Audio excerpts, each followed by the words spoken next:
If you go to the pharmacy right now, a bottle of natural cough syrup will cost you anywhere from $10 to $15.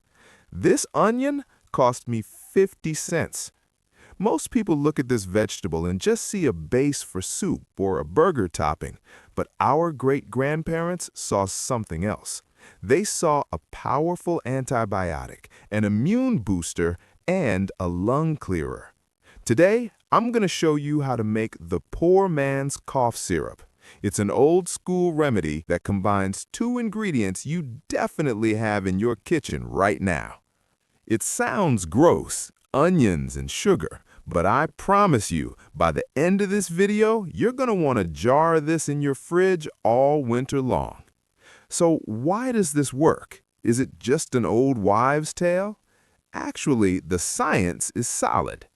Onions are packed with a compound called quercetin.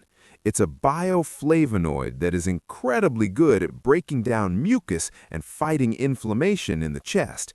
They also contain sulfur compounds, that's what makes you cry, which are natural antimicrobials. But you can't just eat a raw onion when you have a sore throat. That would be torture.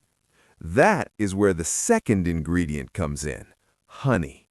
Honey is a natural cough suppressant. It coats the throat and fights bacteria.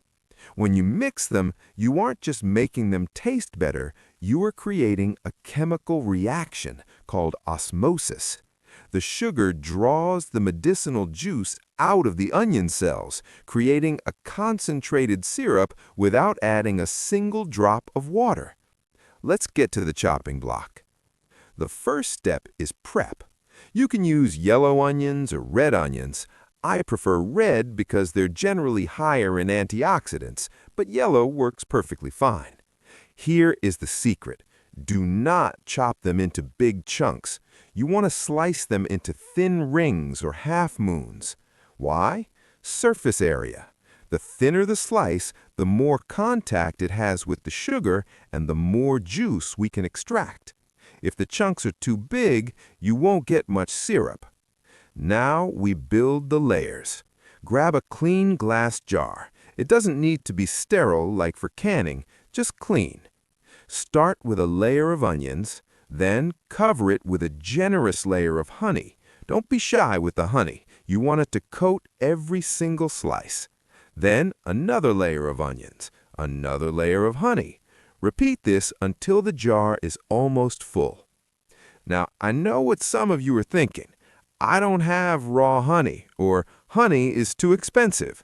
That is okay. That is why they call this the poor man's syrup.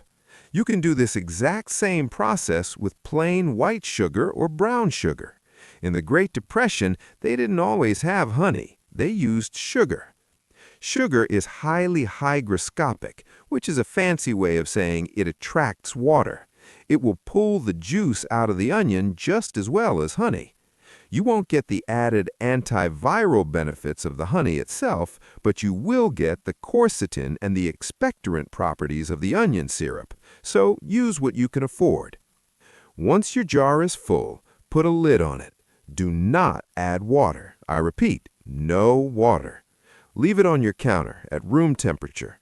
Within about 4 to 6 hours, you will see magic happen. The solid sugar or thick honey will dissolve, and the jar will fill up with a thin golden liquid. That liquid is pure medicinal gold.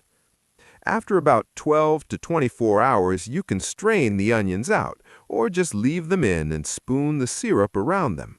That's what I do. Store this in the fridge. The honey version lasts about a month. The sugar version, I'd say use it within a week or two. Now the big question, the taste.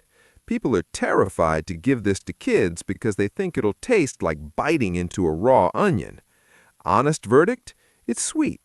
You can smell the onion, but the taste is surprisingly mild. It's savory and sweet, almost like a glaze. It doesn't burn. It actually feels very soothing on a scratchy throat.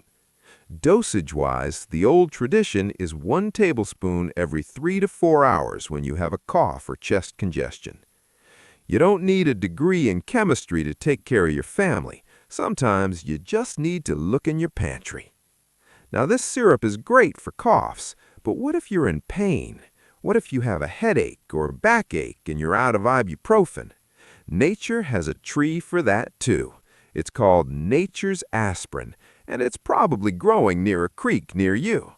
I'll show you how to find it and use it in the next video.